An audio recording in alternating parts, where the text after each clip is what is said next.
Hello friends, welcome back my YouTube channel biology science. आज हम आप लोगों को कोशिका की संरचना अर्थात स्ट्रक्चर ऑफ सेल के बारे में बताएंगे। तो चलिए शुरू करते हैं। दो चित्र आपके सामने दिखाए गए हैं। पहला वाला पादप कोशिका का है, दूसरा वाला जंतु कोशिका का है। दोनों के स्ट्रक्चर एक साथ समझेंगे। तो सबसे पहली जो लेयर है पादप कोशिका में कोशिका भित्ति की है, सेल वॉल की है। यानी सभी पादप कोशिकाओं के चारों तरफ निर्जीव पदार्थ की बनी एक परत पाई जाती है जिसे कोशिका भित्ति कहा जाता है। कोशिका भित्ति किस चीज की बनी होती है? निर्जीव पदार्थ की। और कौन से पदार्थ की? तो सेल्यूलोज की बनी होती है। कोशिका भित्ति बहुत सारे एग्जाम्स में पूछा जाता है किस पदार्थ की बनी होती है, तो बताएंगे सेल्यूलोज की बनी होती है। और कोशिका भित्ति अथवा सेल वॉल केवल प्लांट सेल में पाई जाती है, केवल पादप कोशिकाओं में होती है। जंतु कोशिका अथवा एनिमल सेल में कोशिका भित्ति अथवा सेल वॉल नहीं पाई जाती है। अगर इसके कार्य की बात की जाए तो इसका कार्य कोशिका को निश्चित आकार व दृढ़ता प्रदान करना होता है। निश्चित आकार और दृढ़ता यानी कठोरता प्रदान करना होता है। अधिक जानकारी के लिए आप मेरे चैनल से कोशिका भित्ति वाला वीडियो देख लीजिए। और इसी में अंदर की तरफ अगर देखा जाए, इसी कोशिका भित्ति में अंदर की तरफ अगर इस लेयर को देखा जाए तो यह लेयर क्या होती है? इसे कोशिका कला कहते हैं, या कह लीजिए कि प्लाज्मा झिल्ली कहते हैं। यानी कोशिका कला मतलब सेल मेम्ब्रेन, प्लाज्मा झिल्ली यानी प्लाज्मा मेम्ब्रेन कहा जाता है, जो ये अंदर वाली है। और कोशिका के अंदर ये पूरा जो देख रहे हैं आप, ये पूरा जीवद्रव्य अथवा प्रोटोप्लाज्म कहलाता है। इसे जीवद्रव्य अथवा प्रोटोप्लाज्म कहते हैं। और इस जीवद्रव्य अथवा प्रोटोप्लाज्म को दो भागों में बांटा गया है। दो, पहला साइटोप्लाज्म यानी कोशिका द्रव्य में, और दूसरा केंद्रक में। पहला कौन सा है? कोशिका द्रव्य में बांटा गया। दूसरा ये जो केंद्रक बीच में है। सभी कोशिकाओं में सजीव कोलाइडी पदार्थ को जीवद्रव्य या प्रोटोप्लाज्म कहते हैं। जो सजीव कोलाइडी पदार्थ होता है उसे ही जीवद्रव्य या प्रोटोप्लाज्म कहा जाता है। हक्सले के अनुसार, वैज्ञानिक हक्सले के अनुसार जीवद्रव्य जीवन का भौतिक आधार है। ये किसने कहा? हक्सले ने कहा था कि फिजिकल बेसिस ऑफ लाइफ। किसने कहा था? हक्सले ने।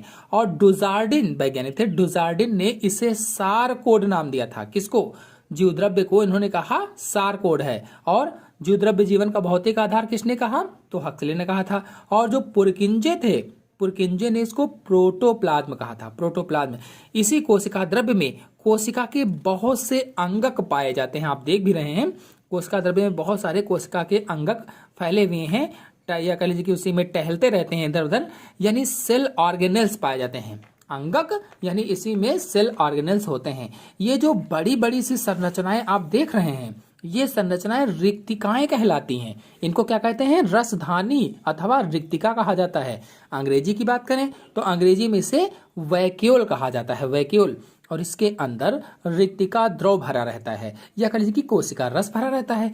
और इसके चारों तरफ वाली ये जो लेयर है, इस लेयर को टोनोप्लास्ट कहा जाता है। इसके चारों तरफ जो लेयर बनी हुई है, परत है, इसे टोनोप्लास्ट अथवा रिक्तिका कला कहते हैं। और रिक्तिका कोशिका को स्फीति प्रदान करती है। जो रिक्तिका होती है, जो वैक्यूल होती है, ये कोशिका को स्फीति प्रदान करती है। जंतु कोशिकाओं में ये नहीं होती हैं, या फिर बहुत छोटी छोटी होती हैं। यानी जंतु कोशिकाओं में या तो होंगी नहीं, या होंगी भी तो बहुत छोटी छोटी सी रिक्तिकाएं पाई जाती हैं। ये जो आप संरचनाएं देख रहे हैं, ये अंतःप्रदब्बी जालिका कहलाती हैं। अंग्रेजी की बात करें तो एंडोप्लाज्मिक रेटिकुलम कहलाते हैं। और इनकी खोज के.आर. पोर्टर ने की थी। यानी इनकी खोज किसने की? एंडोप्लाज्मिक रेटिकुलम की तो के.आर. पोर्टर ने की थी।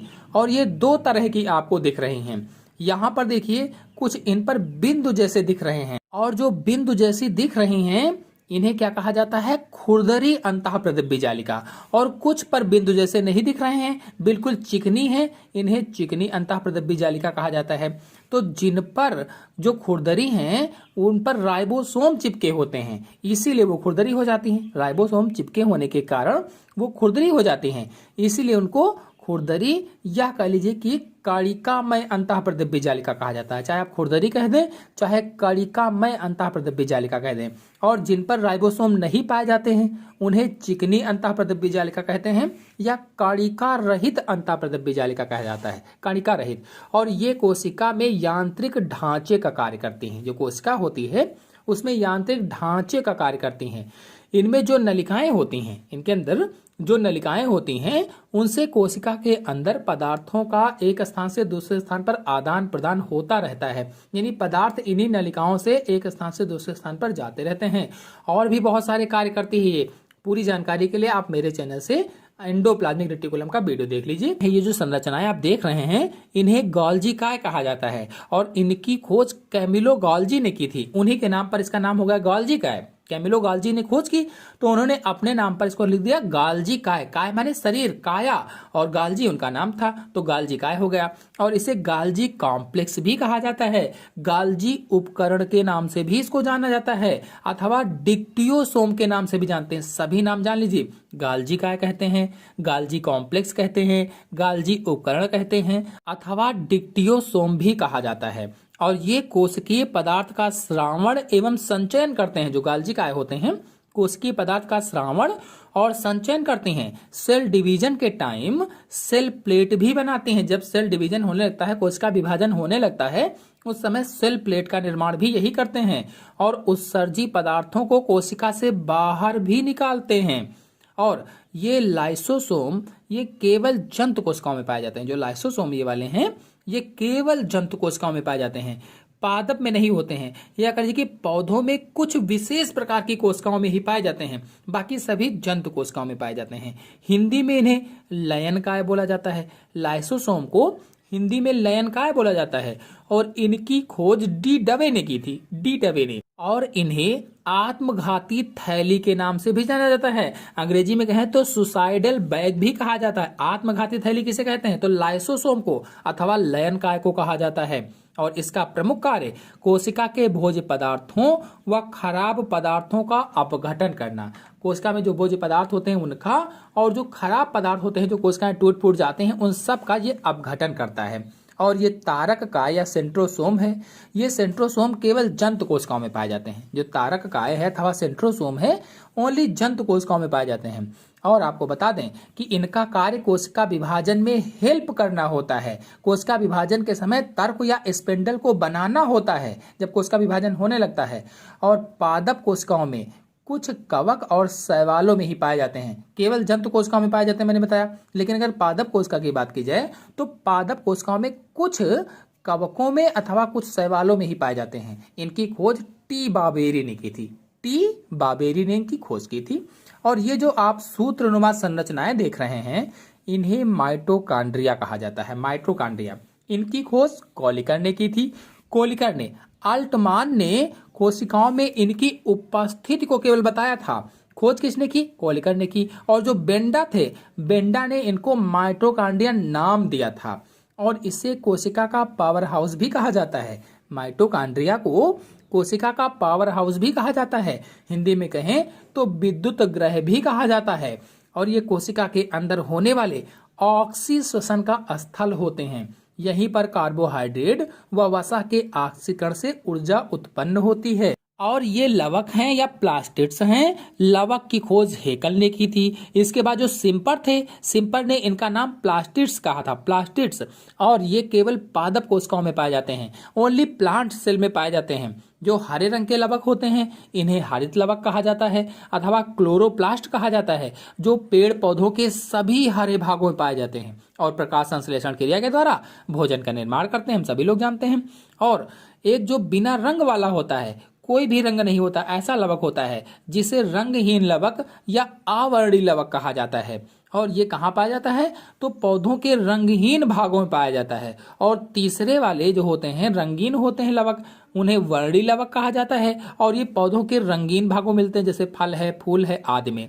और कोशिका के अंदर अत्यंत सूक्ष्म कण जो आप देख रहे हैं, सबसे सूक्ष्म कण, इन्हें राइबोसोम कहा जाता है। राइबोसोम, इनकी खोज पैलेड ने की थी, पैलेड ने।